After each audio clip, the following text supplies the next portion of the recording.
듣기만 해도 내공이 쌓이는 방송 2시간 철학의 돌풀입니다. 네, 안녕하세요. 반갑습니다. 이번 시간에도 남경태 선생님의 종횡무진 서양사 1권을 이어서 공부해 보도록 하겠습니다. 378쪽이고요. 19장 십자가 없는 십자군이란 제목입니다. 소제목은 땅에 내려온 교회입니다. 한번 읽어보도록 할게요. 교회는 토지를 교회에 기증하고 각종 혜택마저 부여하는 영주의 입김을 무시할 수 없었다. 사실 중세 초기까지만 해도 교회는 봉건 군주들에게 큰 도움이 되었다. 샤르마뉴의 시대에는 정복 사업이 진행 중이었으므로 피정복지의 주민들을 통합하는 데는 종교만한 수단이 없었다. 또한 노르만의 민족 이동 시기에도 서유럽 국가들은 이민족의 공격을 막아내는데 포교를 적절히 이용했다. 그 결과는 대성공이었다. 이민족이 그리스도교로 개종하면서 서유럽 세계 전체가 적어도 종교적으로는 한 몸이 되었으니까 중세가 안정기에 접어들자 교회의 필요성은 점차 약해졌다. 세속의 재산과 특권을 가지게 된 성직자들은 배가 불러갈수록 종교적으로 타락해갔다. 게다가 성직자의 수가 늘면서 자질이 모자란 자들도 많이 생겨났다. 교리상 금지되어 있는 결혼까지 마음대로 하는가 하면 여러 여자와 동거하는 성직자도 있었다. 이런 타락상에 실망한 뜻있는 교인과 성직자들은 교회를 개혁하지 않으면 교회의 존재 자체가 무의미하다고 여겼다. 10세기 초에 설립된 프랑스의 콜리니 수도원은 처음부터 단호한 개혁 의지를 가지고 출범했다. 개혁의 취지는 교회 타락의 근원인 세속과의 연관을 끊고 교회의 본연의 자세로 돌아가자는 것이었다. 세속과의 연관을 끊는다는 취지의 또 다른 의미는 바로 교권의 정치적 독립이었다. 오토 1세를 신성 로마 제국 황제로 임명한 것은 교황의 마지막 승부수였으나 오히려 그것은 이후 황제가 교황을 임명하고 해임하는 권리를 보유하게 하는 결과를 빚고 말았다. 컬리니 수도원의 개혁은 바로 그런 현상을 바로잡으려는 데 목적이 있었다. 개혁의 새 측에는 수도원장을 수도사들이 선출하며 교회는 교황에게만 직속하고 다른 지역 주교들의 간섭을 받지 않는다는 것이 포함되었다. 1059년 교황청에서는 종교회의를 열고 중대한 결단을 내렸다. 그것은 로마 교황을 로마 귀족이나 독일 황제가 아닌 바로 로마 추기경들이 선출한다는 것이었다. 자, 종교가 독립을 하려고 하죠. 382쪽 대결과 타협이라는 소제목입니다.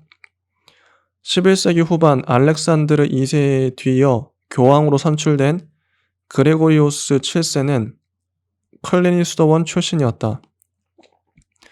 그는 성직자 임명권은 세속 군주를 포함한 어떠한 속인도 가질 수 없고 오로지 교회에만 있다고 공식적으로 선언했다. 그는 당시 신성 로마 제국의 황제인 하인리 4세에게 밀라노 주교 선출에 간섭하지 말라는 서한을 보냈다. 당연히 임명권을 자기가 가지고 있다고 생각한 하인리는 기가 막혔다. 밀라노뿐 아니라 다른 주교나 수도원장에게도 일일이 서한을 보내 세속 군주에게서 임명이나 서임을 받지 말라고 하는가 하면 심지어 로마 교황이 황제를 임명하고 파면할 수 있다고까지 선언하고 나선 것이다. 사실 100년 전 오토 1세를 황제로 임명한 사람도 로마 교황이었으니 그레고리우스의 방침은 말하자면 원칙을 재확인한 것뿐이었다. 그러나 명분은 그랬어도 그레고리우스 자신을 포함해서 유럽의 모든 군주와 성직자는 그렇게 생각하지 않았다. 교황의 선언은 명백한 도전이요 반역이었다. 강력한 도전자를 맞은 하인리히가 취한 대응은 일단 무시, 그리고 반격이었다. 그는 교황의 서한을 무시하고 밀라노 주교의 선출 문제에 관여하기 시작했다. 그 다음 그는 독일 내 여러 공국의 주교들을 불러 모아 종교회의를 열었다. 회의 결과는 예상한 대로 그레고리우스에 대한 격렬한 비난과 성토였다. 이제는 그레고리우스가 응수할 차례다. 그는 최강의 대응을 선택했다. 그것은 이미 예고된 황제의 파면이었다. 정확히 말하면 그것은 황제의 종교적 파면, 즉 파문이었다. 교황의 강경한 태도에 황제보다 더 놀란 사람들은 독일의 군주와 주교들이었다. 만약 일이 잘못될 경우 로마 교황보다는 독일 황제가 입게 될 피해가 훨씬 더 크다는 점을 고려하지 않을 수 없었다. 교황은 잃을 게 없었으니까. 하인리히는 교황과 개인적으로 만나 이 문제를 해결하기로 결심했다. 1076년 겨울, 이탈리아로 가는 하인리히가 독일로 오는 그레고리우스를 만난 곳은 알프스 북쪽의 카노사 성이었다. 그는 교황 앞에 무릎을 꿇고 용서를 빌었다. 사흘 동안의 석고대제 끝에 그레고리우스는 하인리히를 용서하고 돌아갔다. 이것을 카노사의 굴욕이라고 한다. 물론 교황 측으로서는 카노사의 영광이라 해야겠지만 굴욕을 감수하고 일단 파문의 위기를 면한 하인리히는 독일로 돌아가 배신자들에게 처절하게 복수했다. 3년간 어느 정도 기반을 다진 다음 그는 로마로 가서 교황에게 보복을 가했다. 교황을 어떻게 할 수는 없었으나 다른 방법이 있었다. 그레고리우스와 별도로 교황을 옹립한 것이다. 더 이상 내놓을 카드가 없는 그레고리우스는 결국 프랑스로 도망가 죽었다. 자연히 타협안이 나왔다. 먼저 타협을 이룬 곳은 전장이 아닌 영국과 프랑스였다. 일단 주교는 교회에서 선출한다. 교회 측이 반겼다. 그러나 주교는 군주의 다른 가신들처럼 군주에게 충성을 서약한 다음에 정식으로 취임한다. 군주 측도 반겼다. 군주는 주교의 서약을 거부할 권리를 가졌으므로 약간은 군주 측에 점수를 더 준 결과였지만 대체로 양측이 만족할 만한 조치였다. 더 나중의 일이지만 결국 독일에서도 1122년 보름스 협약으로 그 타협안이 채택되었다. 사실상의 승리자는 교황이었다. 격렬하고 오랜 투쟁 끝에 마침내 교황은 서유럽 세계의 유일한 종교적 지도자임을 재확인시켰기 때문이다. 더구나 교회의 현실적 필요성이 약해지고 있는 시점에서 이런 성과였기에 더욱 의미가 큰 것이었다. 이제는 교회의 이름을 걸고 세속적 사업을 벌이는 것도 얼마든지 가능해졌다. 첫 사업이 하필 대규모 국제전쟁이라는 게 문제였지만 여기까지고요. 그 다음 세 번째 소제목 그리스도교의 지하드입니다. 아직도 서유럽 군주들은 교회와의 관계가 좋지 않을 뿐더러 자기들끼리도 반목했다. 분열을 극복하고 통일을 이루기 위해서는 뭐니 해도 바깥에 대적이 있는 게 가장 좋다. 일찍이 그리스 폴리스들의 분열을 막은 것도 페르시아의 침략이었고 프랑크가 통일 왕국으로 발전한 것도 따지고 보면 이슬람이라는 바깥의 적이 있었기에 가능했다. 우르바누스는 그리스도교권의 단결도 도모하고 새로 정비한 교회의 힘도 과시하려는 목적에서 1095년 11월에 클레르몬 공의회를 열었다. 회의의 주제는 바깥에 적이 있다는 것이었다. 비잔티움은 교회가 다를 뿐 같은 그리스도교권이므로 목표는 이슬람이 된다. 더구나 당시 이슬람은 한때 막강했던 제국의 영광을 뒤로하고 중앙아시아의 셀주크, 튀르크족이 주도권을 차지하면서 전보다 크게 약화되어 있는 상태였다. 우르바누스는 성지 탈환이라는 명분을 개발해냈다. 7세기에 팔레스타인과 시리아가 이슬람에 정복된 이래 그리스도교의 발생지이자 최대의 성지인 예루살렘은 아직도 이교도의 수중에 있지 않은가. 이것은 모든 그리스도교의 수치다. 우르바누스는 이렇게 명분의 골격을 만들고 나서 살을 덧붙였다. 이슬람 세력이 그리스도교도들의 성지 순례를 탄압하고 있다는 것이다. 물론 앞에서 보았듯이 이슬람은 정복 초기에만 이교도를 탄압했고 이후에는 관용 정책을 취했으므로 사실과는 전혀 다르다.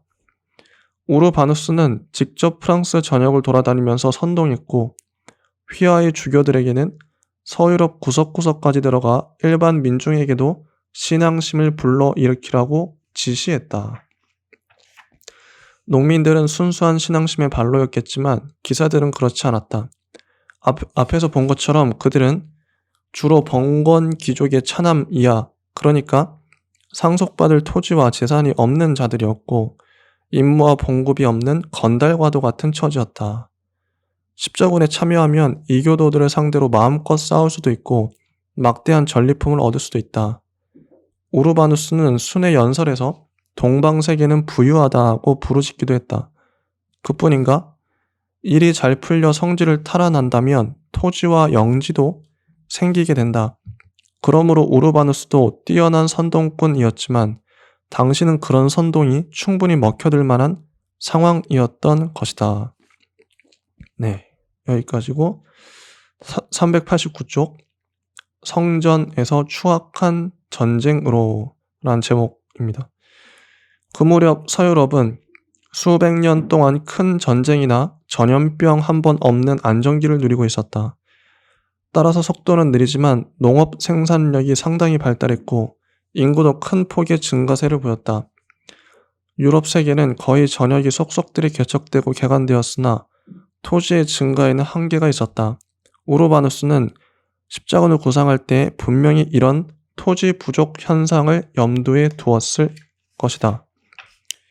십자군은 터키 서부의 니케아 왕국을 멸망시키고 2년 만에 성지 예루살렘의 관문이라 할 안티오크와 에데사를 점령하는 성과를 올렸다. 그리고 다시 1년 뒤인 1099년 여름에는 드디어 고대하던 예루살렘에 입성했다. 우르바누스의 연설과 달리 성지를 능욕한 것은 오히려 그들이었다. 5주간의 포위 공격 끝에 예루살렘에 들어간 그들은 성지 정화라는 명목으로 현지 주민들을 대량 살육했기 때문이다. 어쨌든 1차 십자군은 성지를 탈환하고 터키에서 팔레스타인까지 해안지대에 아르메니아, 안티오크, 트리폴리, 예루살렘이라는 4개의 십자군 왕국을 세워 임무를 성공적으로 완수했다. 문제는 그게 처음이자 마지막 성공이라는 점이었다. 원주민은 있지만 이교도가 백성의 전부라면 문제다. 그래서 그들은 대대적으로 농민들의 이주를 장려했다. 1101년 성지 탈환 2년 만에 무려 20만 명의 이주자들이 모집된 것은 그런 열망의 소산이었다. 그러나 기사대의 호의를 받으며 기세 좋게 출발했던 이주 행렬은 목적지에 닿기 전 소아시아에서 셀주쿠 티르크 군의 공격을 받고 거의 전멸하는 비극을 당했다. 1차 원정에서 이슬람 세력이 쉽게 무너진 이유는 사실 십자군이 강해서라기보다는 자체적으로 분열되어 있는 데다 유능한 지도자가 없었기 때문이다. 1127년에 시리아의 태수 장기는 흩어진 세력을 규합해 시리아 북부를 탈환하고 1144년에는 에데사를 손에 넣었다. 에데사가 무너지면 안티오크의 함락은 불을 보듯 뻔한 것, 성지발 급보를 전해들은 서유럽은 즉각 2차 십자군을 조직했다. 한 번 승리의 경험도 있었던 탓에 2차 십자군은 유럽의 왕들이 직접 참가했는데 프랑스의 루이 7세와 독일의 콘라트 3세가 주축이었다. 2차 십자군은 성지에서 십자군 왕국들을 지키던 1차 십자군 전사들과 의견 충돌을 빚은 끝에 무모하게 다마스쿠스를 공격했다가 실패하고 금세 해체되었다. 오히려 그것을 기회로 누레딘은 다마스쿠스를 점령하고 내친 김에 이집트까지 장악했다. 이제 예루살렘은 거꾸로 시리아, 이집트에 포위된 형국이었다. 그리고 누레딘의 후계자로 위대한 이슬람 장군 살라딘이 등장했다. 하틴 정투에서 살라딘은 대승을 거두고 예루살렘을 손에 넣었다. 1189년의 3차 십자군은 상대방이 강한 만큼 이번에는 서유럽 최정예 군으로 편성했다. 영국의 사자 신왕 리처드 1세, 프랑스의 존엄왕 필리프 2세, 독일의 황제 프리드리 1세 등 당대 유럽의 간판 스타들이 직접 참가한 것이다. 나중에 보겠지만 이 세 명의 왕은 중세 영국, 독일, 프랑스를 성립시키는데 각기 중요한 역할을 하게 된다. 그런데 먼저 출발한 독일군은 소아시아에서 이슬람군에 패배하고 황제마저 전사하는 비극을 겪었다. 조짐이 좋지 않았지만 리처드와 필리프는 진군을 계속해 1191년에 예루살렘 인근의 아크레와 야파를 탈환하는 데 성공했다. 그러나 출발부터 사이가 좋지 않던 그들은 이내 불화를 빚었고 필리프는 그만 돌아가 버렸다. 단독으로 예루살렘을 탈환할 자신이 없었던 리처드는 살라딘과 협상해 그리스도교의 교도의 자유로운 성지 순례를 허용한다는 것을 보장받고 말머리를 돌렸다. 오히려 리처드는 귀국길에 독일의 새 황제가 된 하인리 6세에게 포로로 잡혀 감금되는 불운을 겪게 된다. 또한 그 틈을 타서 프랑스 왕 필리프는 노르망디를 기습했으며 영국 내에서는 리처드의 동생 존이 왕위를 찬탈했다가 귀족들의 반발을 사서 대원장을 성립시킨다. 결국 3차 십자군은 서유럽 세계의 복잡한 내부 문제만 드러낸 셈이다. 4차 십자군은 베네치아 상인들에게 병력 수송과 식량 공급을 의뢰했다가 그 대가로 그들의 용병 노릇까지 하는 최악의 십자군으로 기록된다. 13세기에 파견되는 5, 6, 7, 8차 십자군은 모두 유럽 국왕들의 이해관계가 얽히면서 본래의 의도와는 전혀 동떨어진 결과를 빚었다. 결국 이집트 출신의 술탄 바이바르스가 1291년 아크레를 점령해 십자군의 근거지를 완전히 소탕함으로써 200년에 걸친 십자군 전쟁은 실패로 끝나버렸다. 397쪽 해체의 시작이라는 제목이에요. 앞서 본 것처럼 십자군 전쟁에는 성지 탈환이라는 대의 명분과 더불어 서유럽의 군주와 귀족, 기사, 농민 등의 이해관계가 얽혀 있었다. 신분과 처지에 따라 이해관계는 다양했지만 기본적으로는 영토 확장을 통해 부족한 토지를 확보하고 농민 이주로 인구 증가를 소화하려는 것이었다. 그러나 십자군 전쟁에서 서유럽 세계는 그런 명분과 실리를 모두 얻지 못했다. 역사적 사건을 이해할 때 가장 중요한 것은 그 사건을 계기로 무엇이 달라졌는가다. 십자군은 서유럽 세계에 어떤 변화를 가져왔을까? 비록 오랜 분권 체제로 힘이 분산된 탓에 목적을 달성하는 데는 실패했어도 서유럽 세계는 분명히 힘에서 이슬람권에 비해 우위에 있음을 입증했다. 따라서 십자군 전쟁은 문명사적으로 서양 문명이 동양 문명, 적어도 서남아시아 문명을 앞서기 시작했음을 보여준다. 그 직접적 결과는 동부 지중해가 서유럽 세계의 손 안에 들어갔다는 점이다. 십자군 전쟁을 통해 서유럽 세계도 지중해 무역로의 중요성을 알게 됐다. 이 점에서 4차 십자군 전쟁은 가장 타락한 원정이면서도 오히려 가장 중요한 원정이기도 했다. 베네치아 상인들이 지중해 무역권을 확보했을 뿐 아니라 당시 콘스탄티노플을 점령한 십자군 기사들은 동방의 화려한 문물에 압도되어 서유럽만을 세계로 한 자신들이 우물한 개구리임을 자각했다. 바깥의 가장 큰 변화가 지중해를 장악하는 데 있었다면 안의 가장 큰 변화는 교황권이 약화되었다는 점이다. 십자군 전쟁 초기는 교황권이 가장 강한 시기였다. 그러나 십자군이 실패하면서 교황권은 큰 손상을 입었다.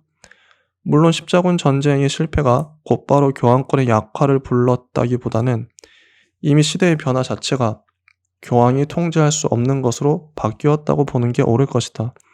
하지만 그렇다 해도 만약 십자군이 성공했더라면 교황권은 더욱 강해졌을 것이다. 교황권의 약화는 곧 서유럽 세계의 그리스도교적, 중세적 통합성이 허물어지기 시작했다는 것을 뜻한다.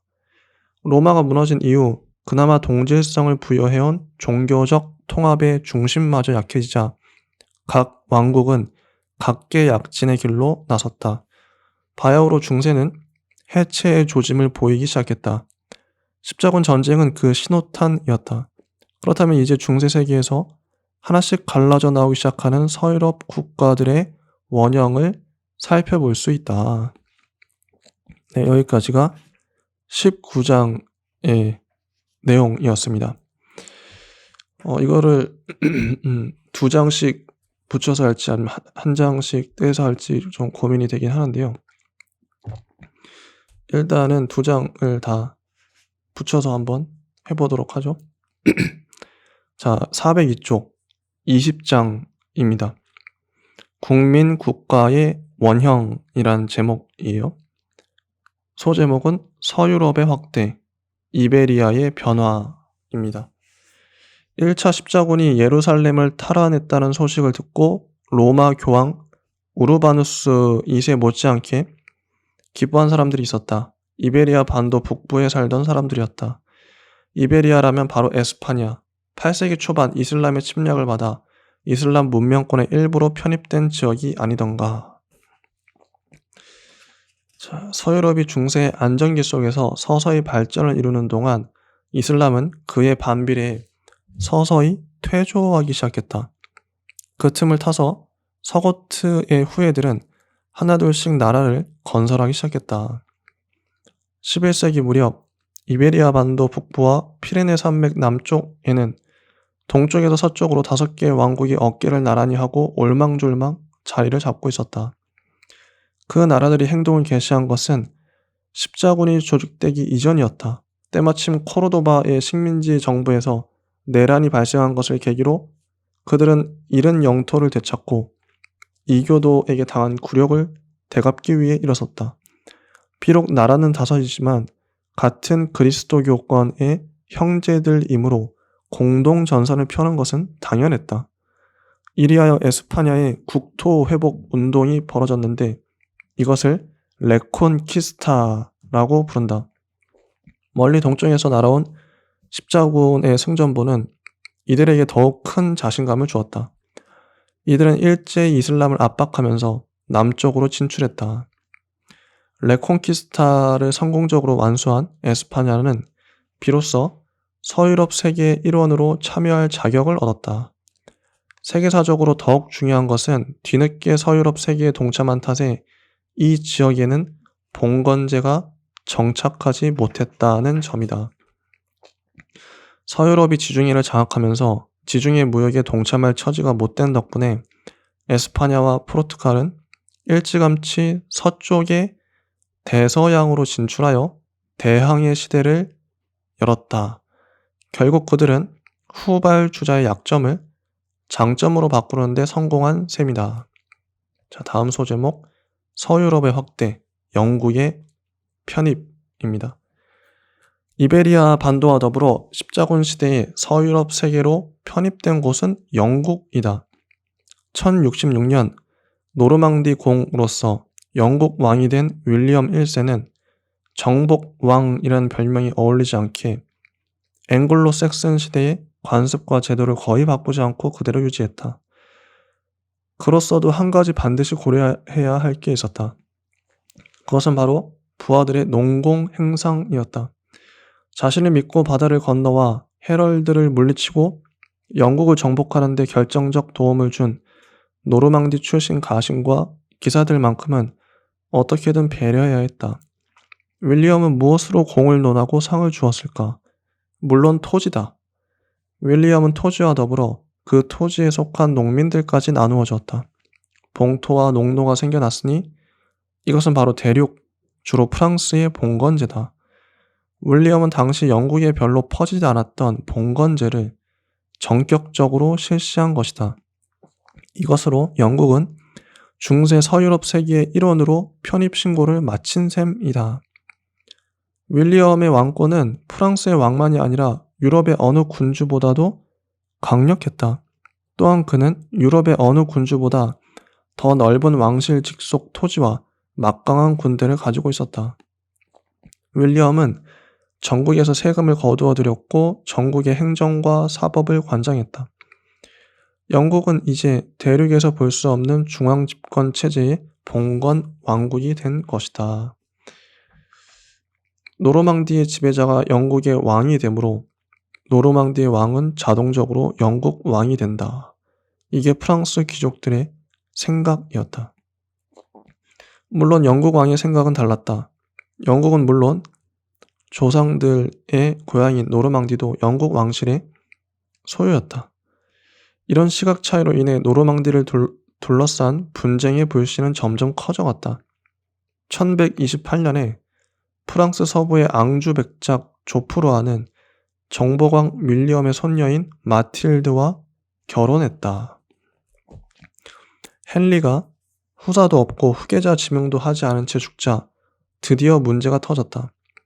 헨리의 조카 스티븐은 재빨리 공석인 왕위를 물려받는 데 성공했으나 바다 건너 노르망디에서 마틸드가 노려보고 있었다. 젊은 남편의 든든한 지원을 받은 마틸드는 군대를 이끌고 영국으로 건너왔다. 영국은 노르망디보다 훨씬 넓고 군대도 강했으나 노르망디는 엄연히 영국의 본국이자 모국이었으므로 아무래도 영국 귀족들은 몸을 사릴 수밖에 없었다. 결국 자신의 사병들로 맞설 수밖에 없었던 스티븐은 마틸드의 포로가 되고 말았다. 영국이 노르망디의 식민지로 전락할 위기에서 구해낸 것은 런던의 시민들이었다. 싸움을 방관하고 있던 런던 시민들은 마틸드가 영국을 우습게 여기고 거드름을 떠는 태도에 격분해 그녀의 대관식을 육탄으로 저지했다. 애초부터 영국에 눌러 살 생각은 없었던 마틸드는 영국 왕위를 순순히 포기하고 노르망디로 귀환했다. 이 사건의 결과는 두 가지였다. 첫째, 노르망디는 영국 왕실의 손에서 완전히 벗어나 앙주 가문의 것이 되었다. 둘째, 스티븐의 왕위는 인정되었으나 그의 가문으로 후사를 이을 수는 없게 되었다. 그럼 이제 영국 왕위는 어떻게 되는지 쉽게 알 수 있다. 1154년 스티븐이 죽자 아무런 어려움 없이 조프루아와 마틸드의 아들인 헨리 2세가 왕위를 계승했다. 이제 앙주 가문은 정식으로 영국 왕가가 되었다. 윌리엄 시대에 봉건 제도가 이식된 데 이어 플랜테저넷 왕조의 성립으로 영국은 대륙의 국제 질서에 포함되면서 유럽사의 한 바퀴를 담당하게 되는데 이후부터는 특히 프랑스의 역사와 맞물린다. 제가 줄친 거 위주로 띄엄띄엄 읽기 때문에 맥락이 잘 이해 안 되는 분들도 있을 거예요. 그러면 책을 꼭 사서 보시기 바랍니다. 자, 410쪽 봉건제의 본산 프랑스입니다. 한 나라씩 보고 있죠. 방금 영국을 봤고 그 앞에는 포르투갈 이런 에스파냐를 봤었죠. 이번엔 프랑스입니다. 프랑스는 봉건제의 본산이었던 만큼 그 폐해도 가장 크게 겪어야 했다. 봉건제의 정치적 측면은 바로 분권 체제가 아닌가. 에스파냐와 영국이 신흥 강국으로 발돋움하던 무렵에도 프랑스는 여전히 통일된 왕국을 이루지 못하고 있었다. 귀족 가문들끼리 적절히 돌아가며 왕위를 개성하던 터였다. 어찌 보면 왕권 자체가 큰 의미가 없었다고 볼 수 있다. 그래서 987년 파리 백장인 위그 카페가 이제부터 자기 아들에게 프랑스 왕위를 세습하겠다고 선언했을 때도 귀족들은 별로 반대하지 않았다. 11세기까지 카페 왕조의 왕들은 파리와 오를레앙 일대의 지역만 영지로 소유하고 지배했을 뿐 다른 봉건 귀족들의 영지에는 아무런 간섭도 하지 못했다. 왕보다 더 큰 세력을 자랑하는 귀족들도 있었으니 간섭하려 해도 할 수 없었을 것이다. 이렇게 근근히 왕권을 이어오던 카페 왕조에 도약의 계기가 찾아왔다. 1108년에 왕위에 오른 루이 6세는 자신의 관할 구역 내에 있는 하급 영주들을 확실히 단속하지 않으면 자기 밥마저 찾아먹지 못하겠다고 판단했다. 이윽고 그는 강력한 봉건 귀족들인 아키테엔 공작과 플랑드르 백작을 제압하고 아들 루이 7세에게 처음으로 왕다운 왕의 자리를 물려줄 수 있었다. 그러나 아직 프랑스의 왕은 프랑스를 지배할 만한 힘을 가지지 못했다. 루이 7세는 아버지의 명에 따라 아키테엔 공의 상속녀인 엘로오노르와 결혼했으나 아들을 낳지 못하고 결국 이혼했다. 첫 결혼에서 재미를 보지 못한 프랑스의 루이 7세는 세 번째 결혼에서 비로소 대박을 터뜨렸다. 아들 필리프를 낳은 데다 유력한 귀족들인 상파뉴 백작, 블루아 백작을 처남으로 두게 된 것이다. 이로써 프랑스는 영국의 플랜테저넷 왕조가 서부 지역을 소유하고 나머지는 카페 왕조가 지배하는 행세가 되었다. 루이 7세의 아들이 바로 존엄왕이라는 별명을 가진 필리프 2세이다.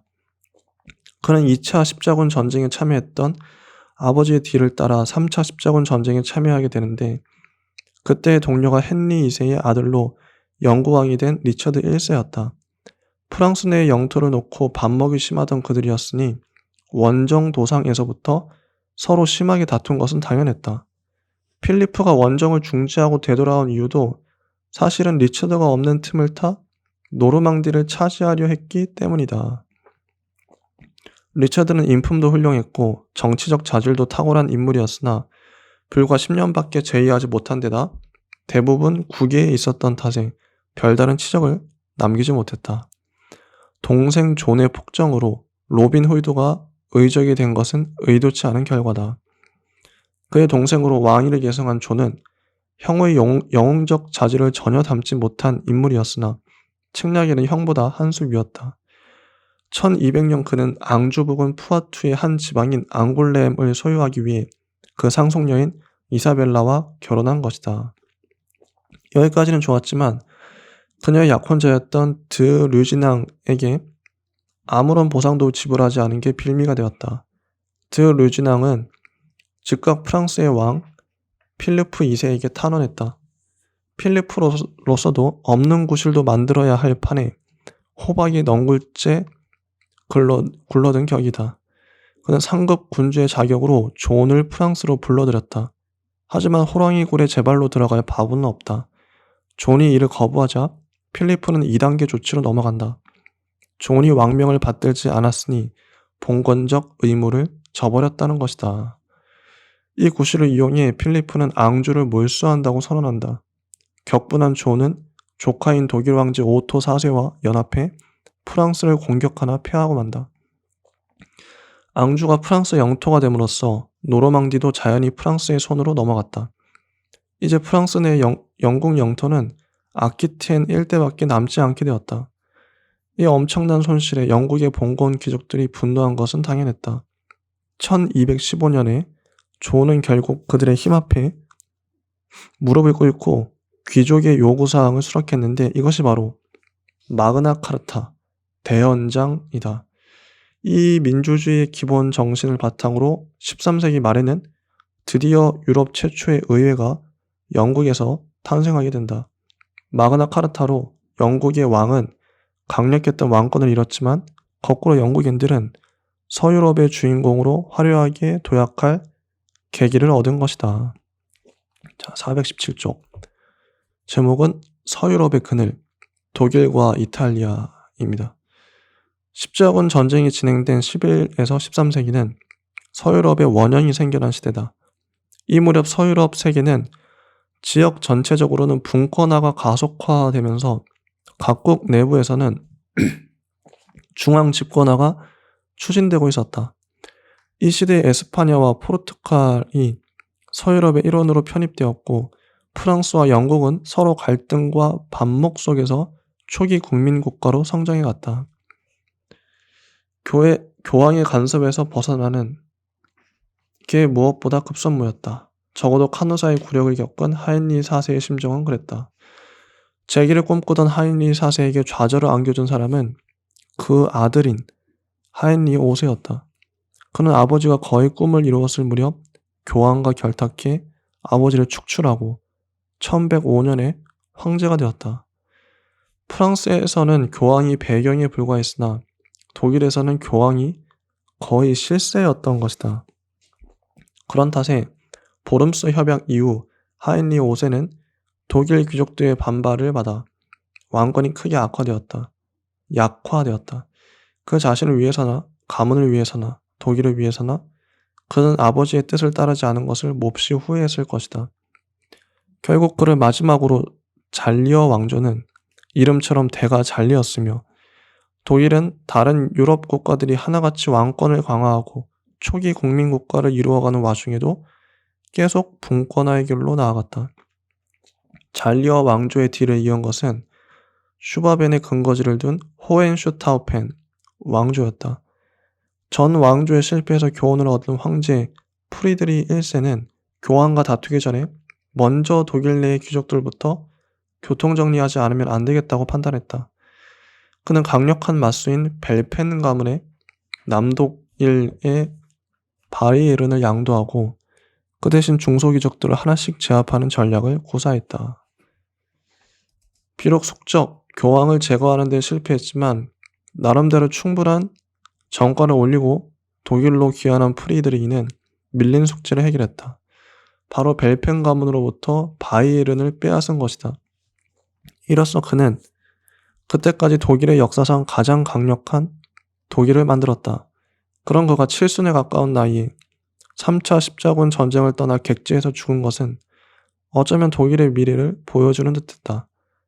쇠는 뜨거울 때 두드려야 연장을 얻는 법인데 그럴 만한 힘과 자격을 갖춘 프리드리히가 죽으면서 독일의 중앙 집권화는 아예 차갑게 식어버렸던 것이다.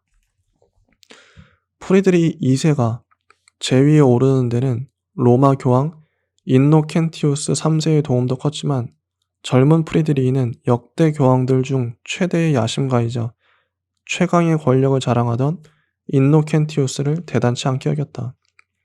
1227년 십자군 전쟁을 중단했다는 이유로 교황에게 파문을 당한 사건은 프리드리히에게 두려움보다는 오히려 자극을 주었다. 그는 이듬해 예루살렘으로 가서 십자군 왕국을 접수하고 성지를 사유화해버렸다. 여기에 교황이 중부 이탈리아를 침략한 것은 불에 기름을 끼얹은 격이었다.